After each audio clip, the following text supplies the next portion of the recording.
Gaur sartuko da indarrean joan den azaroaren 19an onartu zen atzerritarrei buruzko erreglamendu berria.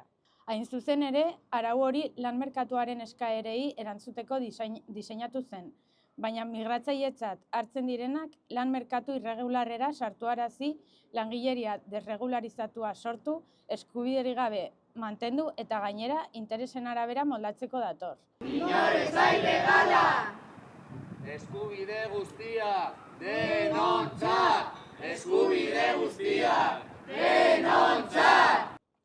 Lege honek eta bere erreforma guztiek bazterketa, esplotazioa eta kanporatzea araupetu duen arrazakeria instituzionalizatuaren aurpegi ezberdinak dira.